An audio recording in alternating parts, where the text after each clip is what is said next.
চিকিৎসার জন্য আগামীকাল রাতে লন্ডন যাচ্ছেন বিএনপি চেয়ারপারসন খালেদা জিয়া। রোববার রাতে গুলশানে বিএনপি চেয়ারপারসনের সঙ্গে দলটির স্থায়ী কমিটির সদস্যদের সাক্ষাৎ শেষে গণমাধ্যম কর্মীদের এ তথ্য জানান বিএনপি মহাসচিব মির্জা ফখরুল ইসলাম আলমগীর। বলেন, দেশ ও জনগণের পক্ষে কাজ করতে নেতাকর্মীদের প্রতি আহ্বান জানিয়েছেন খালেদা জিয়া। মেজবা হাসানের রিপোর্ট। স্বৈরাচার আওয়ামী লীগ সরকারের আমলে রাজনৈতিক উদ্দেশ্য প্রণোদিত মিথ্যা মামলায় সাজাপ্রাপ্ত হয়ে 2018 সালের 8 ফেব্রুয়ারি কারাগারে যান বিএনপি চেয়ারপারসন বেগম খালেদা জিয়া। এরপর গুরুতর অসুস্থ হয়ে পড়েন তিনি।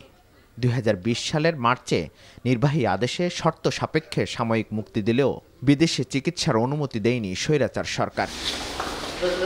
ছাত্র জনতার অভ্যুত্থানে শেখ হাসিনা পতনের পর মুক্তি পান খালেদা জিয়া। এরপর থেকে বিদেশ যাওয়ার প্রস্তুতি শেষে অবশেষে লন্ডনে যাচ্ছেন তিনি। চিকিৎসার জন্য দলের চেয়ারপারসনকে বিদায়ী শুভেচ্ছা জানাতে তার বাসভবন ফিরোজায় যান বিএনপির শীর্ষ নেতারা। ঘণ্টাখানেক পর বেগম জিয়ার বাসা থেকে বের হয়ে গণমাধ্যমের সাথে কথা বলেন দলের মহাসচিব। বলেন, গণতন্ত্রের পক্ষে কাজ করার নির্দেশ দিয়েছেন বেগম জিয়া। আগামী 7 তারিখে তিনি সম্ভবত রাতে তিনি লন্ডনের উদ্দেশ্যে যাত্রা করবেন। তার চিকিৎসার জন্য নির্দেশনা দিয়েছেন যে একসাথে কাজ করো, জনগণের পক্ষে কাজ করো, গণতন্ত্রের পক্ষে কাজ করো। খালেদা জিয়ার জন্য সবার কাছে দোয়া চান মির্জা ফখরুল। পরম করুণাময় আল্লাহ তাআলার কাছে এই দোয়া চেয়েছি আমরা, যে আল্লাহ তাআলা তাকে যেন সম্পূর্ণ সুস্থ করে আবার আমাদের মাঝে, দেশের মানুষের মাঝে ফিরিয়ে নিয়ে আসেন। এর আগে 2017 সালের চিকিৎসার জন্য লন্ডনে গিয়েছিলেন খালেদা জিয়া। Mezba Hasan, NTV news, Dhaka.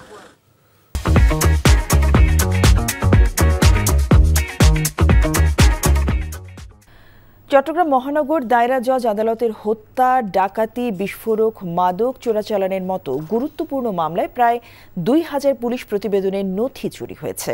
আদালত ভবনের 3য় তলার পাবলিক প্রসিকিউশন কার্যালয়ের সামনে থেকে এসব নথি চুরি হয়। আদালতের অবকাশকালীন সময়ে এই ঘটনা হয়েছে বলে কোতোয়ালি থানায় অভিযোগ করেছেন আদালতের পিপি। চট্টগ্রাম মহানগর আদালতের পিপি মফিজুল হক ভূঁইয়া জানান, মামলার ডকেট চুরির বিষয়ে একটি অভিযোগ দায়ের করা হয়েছে। এতে উল্লেখ করা হয়, পিপি অফিসের স্থান সংকুলান না হওয়ার কারণে প্লাস্টিকে মোড়ানো এসব নথি পিপি অফিসের বাইরে রাখা ছিল। গত 13 ডিসেম্বর থেকে 31 ডিসেম্বর আদালতে অবকাশকালীন বন্ধ চলাকালে এসব নথি চুরি হয়েছে। 2023 সালের 24 এপ্রিল থেকে মহানগর পিপি কার্যালয়ের সামনে এসব নথি স্তূপ করে রাখা হয়েছিল। আদালতের মতো স্পর্শকাতর জায়গা থেকে মামলার নথি চুরির ঘটনায় আইনজীবী সহ আদালত সংশ্লিষ্টদের মধ্যে চাঞ্চল্য সৃষ্টি হয়েছে। বিশ্বে বায়ু দূষণের তালিকায় শীর্ষে উঠে এসেছে রাজধানী ঢাকা। অন্যদিকে ভারতে দিল্লি রয়েছে 2 নম্বরে। সোমবার সকালে বায়ু মান পর্যবেক্ষণকারী সংস্থা এয়ার কোয়ালিটি ইন্ডেক্সের সূচক থেকে এসব তথ্য জানা গেছে। আজ শীর্ষে অবস্থান করা ঢাকার বায়ু দূষণ স্কোর 266, দ্বিতীয় অবস্থানে থাকা দিল্লির দূষণ স্কোর 152, অর্থাৎ সেখানকার বাতাসও অস্বাস্থ্যকর পর্যায়ে রয়েছে। তৃতীয় অবস্থানে রয়েছে ভিয়েতনামের হেনয়, চতুর্থ পাকিস্তানের লাহোর এবং পঞ্চম অবস্থানে নেপালের কাঠমান্ডু। 151 থেকে 200 পর্যন্ত বায়ুর মান অস্বাস্থ্যকর হিসেবে বিবেচিত হয়। এছাড়া 301-এর বেশি হলে তা দুর্যোগপূর্ণ বলে বিবেচিত হয়। আরও 21 সাংবাদিকের ব্যাংক হিসাব তলব করেছে বাংলাদেশ ব্যাংকের আর্থিক গোয়েন্দা সংস্থা Bangladesh financial intelligence unit BFIU। একই সঙ্গে তাদের ব্যক্তি মালিকানাধীন প্রতিষ্ঠানে ব্যাংক হিসাবের তথ্য চাওয়া হয়েছে। ব্যাংক ও আর্থিক প্রতিষ্ঠানগুলোর কাছে এ সংক্রান্ত নির্দেশনা পাঠিয়েছে সংস্থাটি। BFIU এর নির্দেশনায় আরও বলা হয়েছে, হিসাব তলব করা ব্যক্তিদের সংশ্লিষ্ট তথ্য বা দলিল, যেমন হিসাব খোলা ফর্ম ও লেনদেন বিবরণী ইত্যাদি চিঠি দেওয়ার তারিখ থেকে 7 কার্যদিবসের মধ্যে BFIU-তে পাঠানোর জন্য ব্যাংক ও আর্থিক প্রতিষ্ঠানগুলোকে বলা হয়েছে। অন্তর্বর্তীকালীন সরকার আসার পর ফ্যাসিস্ট হাসিনা সরকারের অপকর্মের সহযোগী ও নানা অনিয়ম দুর্নীতির সঙ্গে জড়িত এমন সন্দেহে বেশ কিছু পেশাজীবীদের ব্যাংক হিসাব তলব ও জব্দ করে BFIU।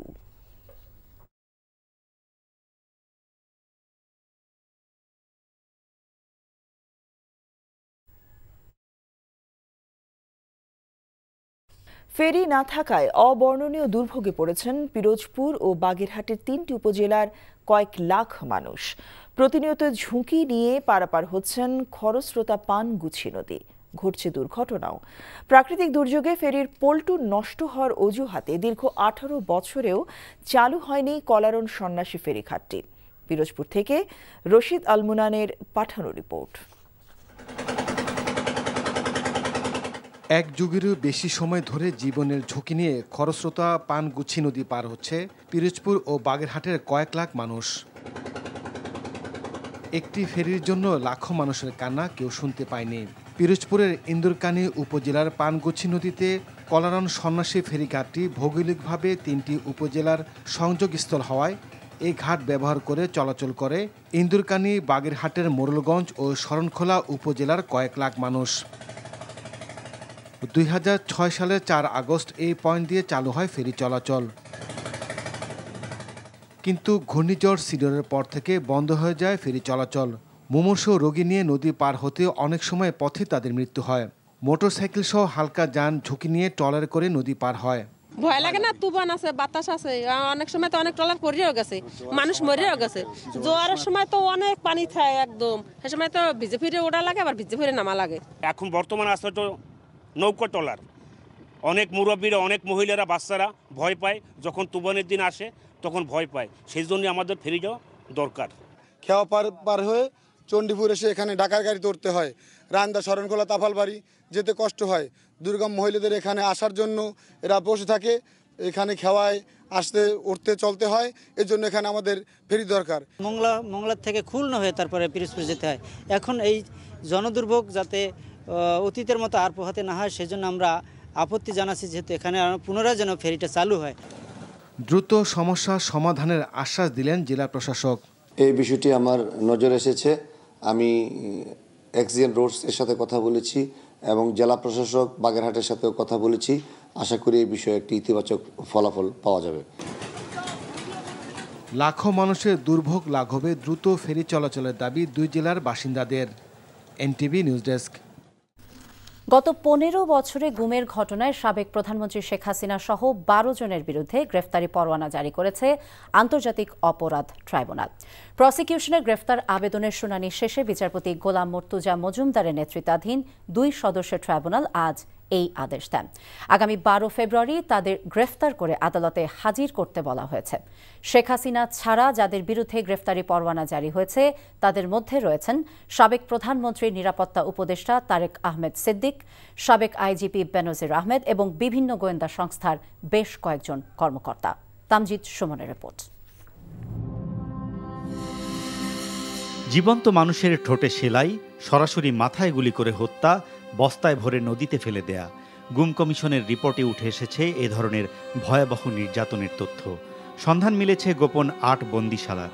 বিগত 15 বছরে সংগঠিত বিভিন্ন গুমের ঘটনায় নির্দেশদাতা হিসেবে সাবেক প্রধানমন্ত্রী শেখ হাসিনার সম্পৃক্ততার প্রমাণ পেয়েছে কমিশন। সংশ্লিষ্টতা মিলেছে প্রতিবেশী দেশ ভারতেরও।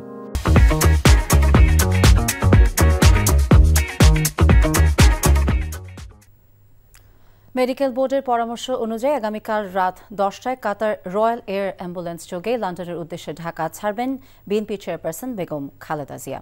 বেগম জিয়ার ব্যক্তিগত চিকিৎসক এবং বিএনপির স্থায়ী কমিটির সদস্য ডাক্তার AZM জাহিদ হোসেন এক সংবাদ সম্মেলনে একথা জানান।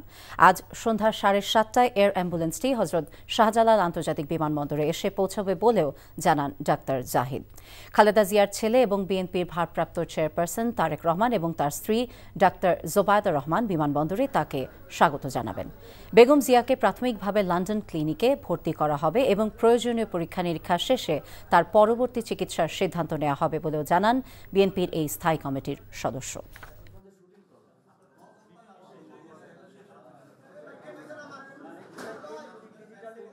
লন্ডন ক্লিনিক বলে একটা অনেক পুরনো হসপিটাল আছে এবং সেই হসপিটালে, এটাও NHS এর অধীনই এটা হসপিটাল, ওখানে ওনাকে ভর্তি করা হবে। উনি এয়ারপোর্ট থেকে সরাসরি ওখানে যাবেন। চিকিৎসকদের ওখানে ওনাকে পরীক্ষা নিরীক্ষা করবেন। তার পরবর্তীতে ওনাদের পরামর্শক্রমে পরবর্তী সিদ্ধান্ত গ্রহণ করা হবে। ডিবিতে আর কোনো আয়নাঘর আর ভাতের হোটেল থাকবে না জানিয়ে স্বরাষ্ট্র উপদেষ্টা অবসরপ্রাপ্ত লেফটেন্যান্ট জেনারেল জাহাঙ্গীর আলম চৌধুরী বলেন, সাদা পোশাকে ডিবি আর কাউকে গ্রেফতার করতে পারবে না। আর সচিবালয়ের সামনে যেসব পুলিশ সদস্য আন্দোলন করেছে তারা শৃঙ্খলা ভঙ্গ করেছে উল্লেখ করে উপদেষ্টা বলেন, বাদ পড়া পুলিশ সদস্যদের শৃঙ্খলা ভঙ্গের প্রমাণ পেলে আর নেওয়া হবে না। এদিকে বাংলাদেশে বসবাসরত অবৈধ বাসিন্দাদের বিষয়ে 31 জানুয়ারির পর ব্যবস্থা নেবে সরকার। পাসপোর্ট এবং ডিবি অফিস পরিদর্শন শেষে এসব কথা বলেন তিনি। বিস্তারিত জানাচ্ছেন আবির আহমেদ। আগারগাঁও ইমিগ্রেশন ও পাসপোর্ট অধিদপ্তর পরিদর্শন করেন স্বরাষ্ট্র উপদেষ্টা। বলেন, ফেব্রুয়ারির 1 তারিখ থেকে বাংলাদেশে অবৈধভাবে বসবাসরত বিদেশিদের বিরুদ্ধে ব্যবস্থা নেওয়া হবে। পাসপোর্ট করতে পুলিশ ভেরিফিকেশন থাকছে কিনা এ বিষয়ে এখনই কিছু বলা যাচ্ছে না জানিয়ে তিনি জানান, রোহিঙ্গা শরণার্থীদের জন্য এখনই পুলিশ ভেরিফিকেশন বন্ধ করা যাচ্ছে না। আমাদের দেশে বিদেশি অনেকেই আছে যাদের কোনো ভিসা নেই। 31 পরে জানুয়ারির পরে তাদের আমরা আইনগত ব্যবস্থা নিব। আর এখনও যারা ধরেন যে যারা ভিসা ব্যতীত যারা আছে তারা যদি ধরা পড়ে তারা আমরা বিদেশে পাঠিয়ে দেব। পরে ডিবি অফিস পরিদর্শনে যান স্বরাষ্ট্র উপদেষ্টা। পরিদর্শন শেষে সাংবাদিকদের জানান, ডিবির পোশাক ব্যতীত সাদা পোশাকে কাউকে গ্রেফতার করতে পারবে না সংস্থাটি। আয়নাঘর বলতে কোনো কিছু থাকবে না, এখানে কোনো ভাতের হোটেলও থাকবে না। আর প্লাস এই ডিবিদের ক্ষেত্রে এইও বলা হয়েছে যে এরা সিভিল ড্রেসে কাউরে অ্যারেস্টও করবে না, তাদের জ্যাকেট অবশ্যই পরিধান করতে হবে, তাদের আইডি কার্ড শো করতে হবে। সীমান্ত পরিস্থিতি নিয়ন্ত্রণে থাকলেও মিয়ানমার থেকে মাদকের চালান হয়, তাই সে বিষয়ে কঠোর নজরদারি রয়েছে বলেও জানান স্বরাষ্ট্র উপদেষ্টা। এদিকে অব্যাহতি পাওয়া পুলিশের 40তম ব্যাচের 321 জন ক্যাডেট সাব ইন্সপেক্টরকে চাকরিতে পুনর্বহালের বিষয়টি বিবেচনার আশ্বাস দিয়েছেন স্বরাষ্ট্র সচিব নাসিমুল গনি। দুপুরে সচিবালয়ে তার সাথে সাক্ষাৎ শেষে এমন আশ্বাসের কথা জানান 3 সদস্যের প্রতিনিধি দলের সদস্যরা। আমাদের দাবি ছিল যে আমাদের যেহেতু অন্যায়ভাবে বের করা হয়েছে, আমাদের ওই পাসিং বেড একই সাথে পুনর্বহাল করা হোক। তো স্যার এই বিষয়ে আমাদের আশ্বাস দিয়েছেন যে যত দ্রুত সম্ভব স্যার এই বিষয়ে অফিসিয়ালদের ঊর্ধ্বতন যারা আছে তাদের সাথে বসবে। আবির আহমেদ, এনটিভি নিউজ, ঢাকা। দেশ একটি ক্রান্তিকাল পার করছে জানিয়ে সবাইকে এই দুঃসময় পাড়ি দিতে ঐক্যবদ্ধ থাকার আহ্বান জানিয়েছেন ঢাকা বিশ্ববিদ্যালয়ের উপাচার্য ডক্টর নিয়াজ আহমদ খান। বিশ্ববিদ্যালয়ের সেনেট ভবনে আকিজ মনোয়ারা ট্রাস্টের শিক্ষাবৃত্তি প্রদান অনুষ্ঠানে তিনি একথা বলেন। আকিজ মনোয়ারা ট্রাস্টের অর্থায়নে ঢাকা বিশ্ববিদ্যালয়ের অনার্স প্রথম বর্ষে অধ্যয়নরত 162 জন শিক্ষার্থীকে মাসিক 5,000 টাকা করে প্রদান করা হয়। শিক্ষার্থীরা 1 বছর ধরে প্রতি মাসে এই অর্থ সহায়তা পাবেন। অনুষ্ঠানে বিশ্ববিদ্যালয়ের শিক্ষক সহ উপস্থিত ছিলেন প্রতিষ্ঠানটির কর্মকর্তারা। ডিসেম্বর মাসে দেশে মূল্যস্ফীতি কমেছে। সাধারণ মানুষকে সবচেয়ে বেশি চাপে রাখা খাদ্য মূল্যস্ফীতির নিম্নমুখী প্রবণতাও দেখা গেছে। তবে ডিসেম্বরে খাদ্য মূল্যস্ফীতি ছিল 12.92% আর সার্বিক মূল্যস্ফীতি কমে হয়েছে 10.89%। বাংলাদেশ পরিসংখ্যান ব্যুরো বিবিএস এর সবশেষ প্রকাশিত প্রতিবেদনে এই তথ্য জানা গেছে। বিবিএস এর হালনাগাদ প্রতিবেদন বলছে, চলতি অর্থবছরের জুলাই সেপ্টেম্বর প্রান্তিকে জিডিপি প্রবৃদ্ধি কমে দাঁড়িয়েছে 1.81%, যেখানে গত বছরের প্রথম প্রান্তিকে প্রবৃদ্ধি ছিল 6.04%। বিবিএস বলছে 2024 সালের এই 3 মাসে শিল্পে 2.13%, কৃষিতে 0.16% এবং সেবা খাতে 1.54% প্রবৃদ্ধি হয়েছে। এছাড়া তৃতীয় প্রান্তিকের হিসেব অনুযায়ী বছরের ব্যবধানে দেশে বেকার মানুষের সংখ্যা বেড়েছে 1,70,000। চট্টগ্রাম মহানগর দায়রা জজ আদালতের বিভিন্ন মামলায় প্রায় 2,000 নথি চুরি হয়েছে। আদালত ভবনের 3য় তলার পাবলিক প্রসিকিউশন কার্যালয়ের সামনে থেকে এসব নথি চুরি হয়ে যায়। নথি গায়েবের ঘটনায় চাঞ্চল্য সৃষ্টি হয়েছে দেশের 2য় বৃহত্তম আদালতে। এই ঘটনায় থানায় সাধারণ ডায়েরি হয়েছে জানিয়ে পাবলিক প্রসিকিউটর জানিয়েছেন, আদালতের পক্ষ থেকে তদন্ত শুরু হয়েছে, এতে মামলার কার্যক্রমে কোনো প্রভাব পড়বে না। চট্টগ্রাম থেকে আরিচ আহমেদের পাঠানো রিপোর্ট, ক্যামেরায় ছিলেন এনামুল হক। চট্টগ্রাম মহানগর দায়রা জজের অধীনে 30টি আদালতের 1911টি পুলিশ প্রতিবেদনের মামলার নথি চুরি হয়ে গেছে। 2023 সালের 24 এপ্রিল থেকে মহানগর পিপি কার্যালয়ের সামনে এসব নথি স্তূপ করে রাখা হয়েছিল। হত্যা, ডাকাতি, বিস্ফোরক, মাদক চোরাচালানের মতো গুরুত্বপূর্ণ মামলার নথি চুরি হয়ে যাওয়ার পর টনক নড়ে আইন কর্মকর্তাদের। এসব নথি দীর্ঘদিন ধরে আইন কর্মকর্তার কার্যালয়ের বাইরে রাখা ছিল।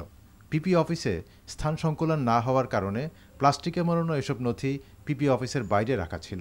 গত ১৩ ডিসেম্বর থেকে ৩১ ডিসেম্বর আদালত বন্ধ থাকাকালে এসব নথি চুরি হয়েছে বলে জানান পাবলিক প্রসিকিউটর। মামলার মূল নথি মামলার সেরাস্তায় এবং আদালতে আছে।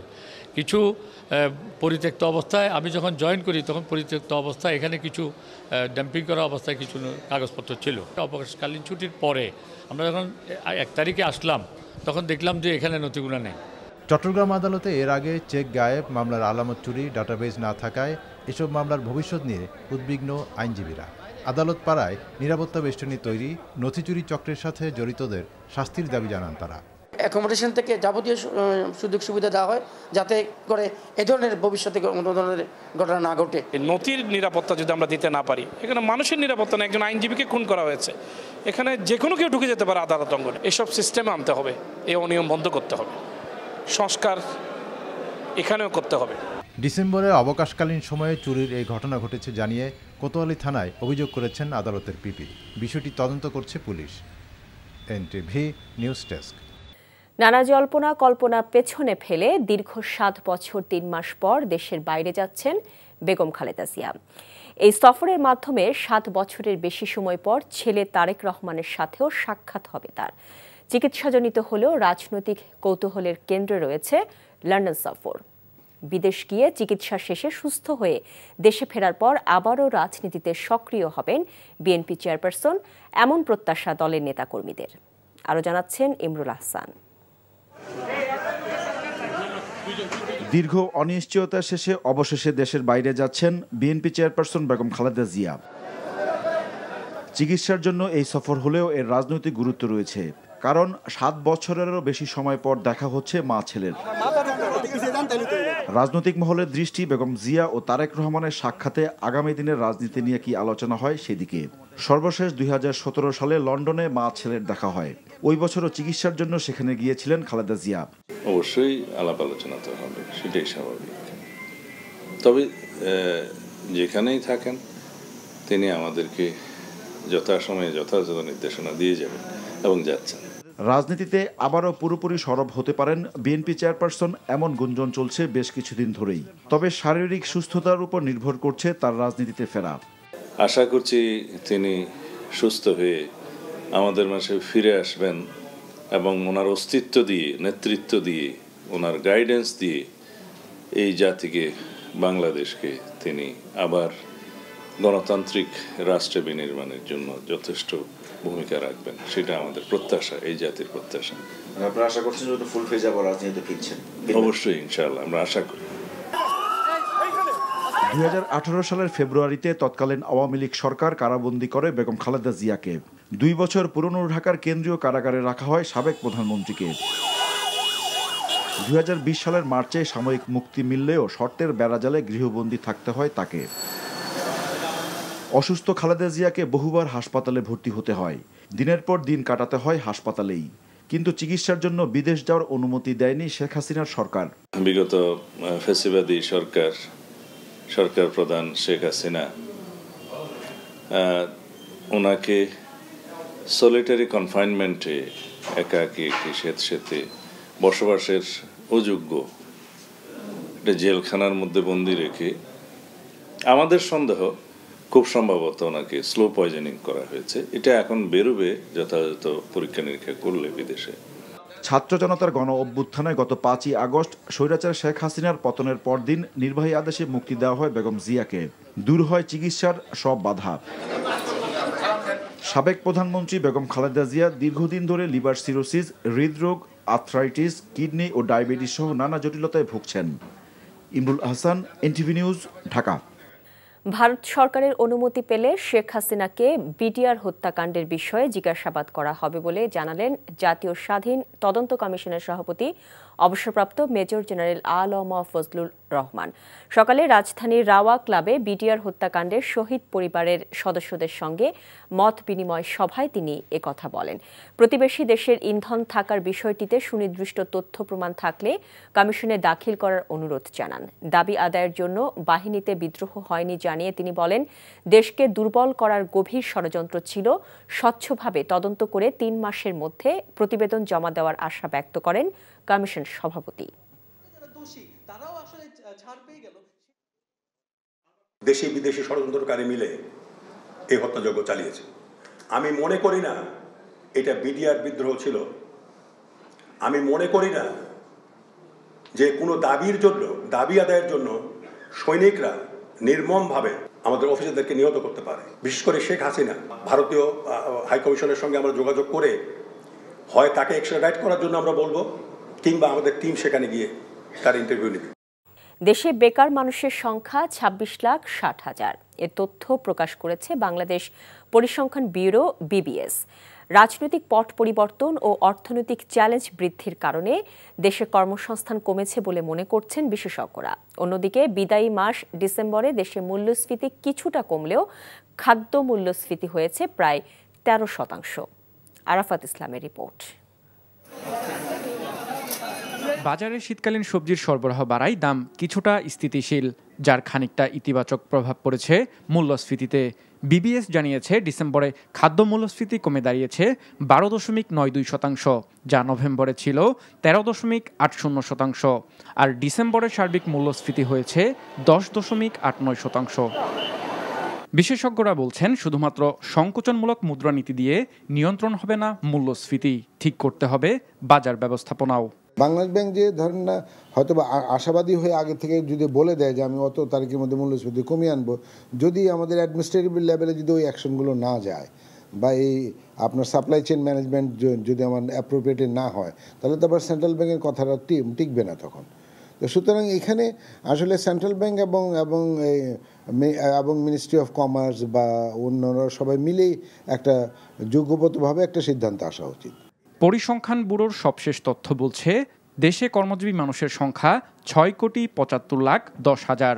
তবে 2024 সালের জুলাই থেকে সেপ্টেম্বর প্রান্তিকে শ্রমশক্তির মধ্যে 26,60,000 মানুষই বেকার ছিলেন। আগামীতে বেকারত্বের হার আরও বাড়তে পারে বলেও শঙ্কা বিশেষজ্ঞদের। এই সময়কালে বিশেষ করে রাজনৈতিক পট পরিবর্তন এবং অর্থনৈতিক বিভিন্ন চ্যালেঞ্জের কারণে ব্যবসা বাণিজ্যের ক্ষেত্রে যে সংকট তৈরি হয়েছে, তাতে SME খাত বড়ভাবে ক্ষতিগ্রস্ত হয়েছে বলে অনুমান করা হয়। সেখানে কিন্তু এক ধরনের চাকরি হারানো অথবা স্বল্পকালীন কাজ পাওয়া, এই ধরনের বিভিন্ন রকমের কাজের সুযোগ কমে আসার বা সংকোচনের একটা ঘটনা ঘটেছে। কৃষিতে বলি, শিল্পে বা সেবাতে যদি এই বড় রকমের যদি উল্লম্ফন না হয়, তাহলে কিন্তু নতুন কাজের সুযোগ সৃষ্টি হওয়াটি তুলনামূলকভাবে কম। বিনিয়োগে স্থবিরতার কারণেও বেকারত্ব বাড়ছে বলে জানান এই বিশেষজ্ঞ। একটা কম্পিটিটিভ আইনি কাঠামো করে ফর্মাল সেক্টর আমরা এখন পর্যন্ত গ্রো করতে পারিনি। সুতরাং সেই ধরনের আইনি সংস্কার করার দরকার আছে, যাতে করে আরও বেশি প্রতিযোগিতামূলক হয়, আরও বেশি সংখ্যক উদ্যোক্তা এখানে যুক্ত হতে পারে সাপ্লাই চেইনগুলোতে, এবং আরও বেশি কর্মসংস্থান হয়। একই সাথে দেশীয় বিনিয়োগের পাশাপাশি বিদেশি বিনিয়োগকেও এখানে আকৃষ্ট করা দরকার। আরাফাত ইসলাম, NTV নিউজ, ঢাকা। মুক্তিযুদ্ধ বিষয়ক মন্ত্রণালয়ের অধীনে জুলাই গণ অভ্যুত্থান অধিদপ্তর গঠন হচ্ছে বলে জানিয়েছেন তথ্য ও সম্প্রচার উপদেষ্টা নাহিদ ইসলাম। এর মাধ্যমে শহীদ পরিবার ও আহতদের এ মাস থেকে পর্যায়ক্রমে 637 কোটি 80 লাখ টাকা দেয়া হবে বলেও জানান তিনি। বিকেলে রেল ভবনে সংবাদ সম্মেলনে এসব কথা বলেন উপদেষ্টা। আগামী অর্থ বছরের জুলাই থেকে শহীদ পরিবার ও গুরুতর আহতদের মাসিক ভাতা দেওয়া হবে। রিপোর্ট করছেন রুকনউদ্দিন। এখন পর্যন্ত পাওয়া তথ্য অনুযায়ী জুলাইয়ের গণ অভ্যুত্থানে 826 জন শহীদ ও প্রায় 11,000 আহত হয়েছেন বলে জানানো হয়েছে স্বাস্থ্য মন্ত্রণালয়ের পক্ষ থেকে। সরকারের পক্ষ থেকে শহীদ পরিবার ও আহতদের পাশে থাকতে মুক্তিযুদ্ধ বিষয়ক মন্ত্রণালয়ের অধীনে গঠিত হচ্ছে জুলাই গণ অভ্যুত্থান অধিদপ্তর। আগামী মাসে এই অধিদপ্তরটি তার আনুষ্ঠানিক কার্যক্রম শুরু করবে। প্রতিটি শহীদ পরিবারকে 30 লাখ টাকা ও গুরুতর আহতদের যে আর্থিক সহায়তার ঘোষণা দিয়েছিল সরকার, এই অধিদপ্তরের মাধ্যমে তার কার্যক্রম শুরু হচ্ছে এ মাস থেকেই। জানুয়ারিতেই দেয়া হবে 232 কোটি 60 লাখ টাকা, আর বাকিটা জুলাইয়ে। 637 কোটি 80 লক্ষ টাকা একটা বাজেট অর্থ মন্ত্রণালয় থেকে দেওয়া হবে পর্যায়ক্রমে, এটা সিদ্ধান্ত হয়েছে। তো এখন আমরা জানুয়ারি মাসে এই 232 কোটি 60 লক্ষ টাকা শহীদ পরিবার ক্ষেত্রে, সেক্ষেত্রে 10 লক্ষ টাকা যেটা সঞ্চয়পত্র আকারে থাকবে। আহতদের ক্ষেত্রে আমরা এই 2 লক্ষ, 1 লক্ষ, 1,50,000 এরকম বিভিন্ন ক্যাটাগরিতে দেওয়া হবে। এবং বাকি যেই টাকাটি 405 কোটি 20 লক্ষ টাকা, সেটা আগামী যেই 2025-26 অর্থ বছর জুলাই মাসে এই বাকি টাকাটা হচ্ছে দেওয়া হবে। এ সময় তথ্য উপদেষ্টার কাছে সাংবাদিকদের প্রশ্ন ছিল অধিদপ্তরের পরবর্তী কার্যক্রম ও শহীদদের তালিকা কিভাবে যাচাই বাছাই করা হচ্ছে তা নিয়ে। একটু সময় লাগছে, কিন্তু আমরা পুরোপুরি স্বচ্ছতার সাথে এটা করতে চাচ্ছি, যাতে পরবর্তীতে কখনো এই তালিকা নিয়ে আর কখনো প্রশ্ন তৈরি না হয়। এই অধিদপ্তরের মাধ্যমেই এই জুলাই গণঅভ্যুত্থানের শহীদ পরিবার এবং আহত তাদের পুনর্বাসন সহ এই জুলাই গণঅভ্যুত্থানের সার্বিক বিষয়টি সরকারের জায়গা থেকে সবসময় কার্যক্রম চলমান থাকবে। আসছে অর্থবছরের জুলাই থেকে শহীদ পরিবার ও গুরুতর আহতরা মাসিক ভাতা পাবেন বলেও জানান তথ্য উপদেষ্টা। জুলাই মাস থেকে এটা আমরা শুরু করতে যাচ্ছি এবং এই যে অধিদপ্তরের অধীনেই সেটি হবে। Roknuddin, NTV news, Dhaka. বৈষম্য বিরোধী ছাত্র আন্দোলনের আহ্বায়ক হাসনাত আব্দুল্লাহ বলেছেন, আর কোনো নতজানু পররাষ্ট্রনীতি বাংলাদেশের মাটিতে হতে দেওয়া হবে না। আর জাতীয় নাগরিক কমিটির মুখ্য সংগঠক সার্জিস আলম বলেন, সংস্কার শেষে বাংলাদেশে যৌক্তিক সময়ে নির্বাচন হবে। ফরিদপুরে বৈষম্য বিরোধী ছাত্র আন্দোলনের সমাবেশে বক্তব্য রাখতে গিয়ে তারা এসব কথা বলেন। বিকেলে বৈষম্য বিরোধী ছাত্র আন্দোলনের নেতাকর্মীদের নিয়ে ফরিদপুরে সমাবেশে যোগ দেন কেন্দ্রীয় সমন্বয়ক হাসনাত আব্দুল্লাহ, সার্জিস আলম ও হাসিবুল ইসলাম সহ অন্যান্য নেতৃবৃন্দ। বৈষম্য বিরোধী ছাত্র আন্দোলনের আয়োজনে ফরিদপুর সরকারি রাজেন্দ্র কলেজ মাঠের মুক্ত মঞ্চে এই সমাবেশ অনুষ্ঠিত হয়।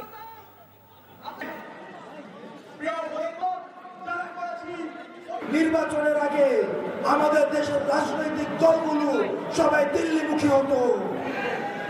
আমরা স্পষ্টভাবে বলতে চাই, 24 পরবর্তী বাংলাদেশে ঢাকার ক্ষমতায় কে বসবে সেটি দিল্লি থেকে নির্ধারিত হবে না, বরং সীমান্তের মধ্যে জনগণ নির্ধারণ করবে বাংলাদেশের দেশকে থেকে বসবে। আমাদের সামনে আমাদের শহীদ পরিবাররা রয়েছে, তারা বিচারের জন্য আর্তনাদ করছে। আমরা আমাদের এই বিচারগুলো চাই। ওই খুনি হাসিনা বাংলাদেশে অবশ্যই চট করে আসবে, কিন্তু এসে সরাসরি ওই বিচারের কাজ করে দাঁড়াবে। আমাদের এই বাংলাদেশে অবশ্যই যৌক্তিক সময় নির্বাচন হবে, কিন্তু তার পূর্বে এই খুনি হাসিনা যে আমাদের সিস্টেমগুলোকে ধ্বংস করে দিয়েছে, সেই সিস্টেমগুলোর একটি সংস্কার করতে হবে।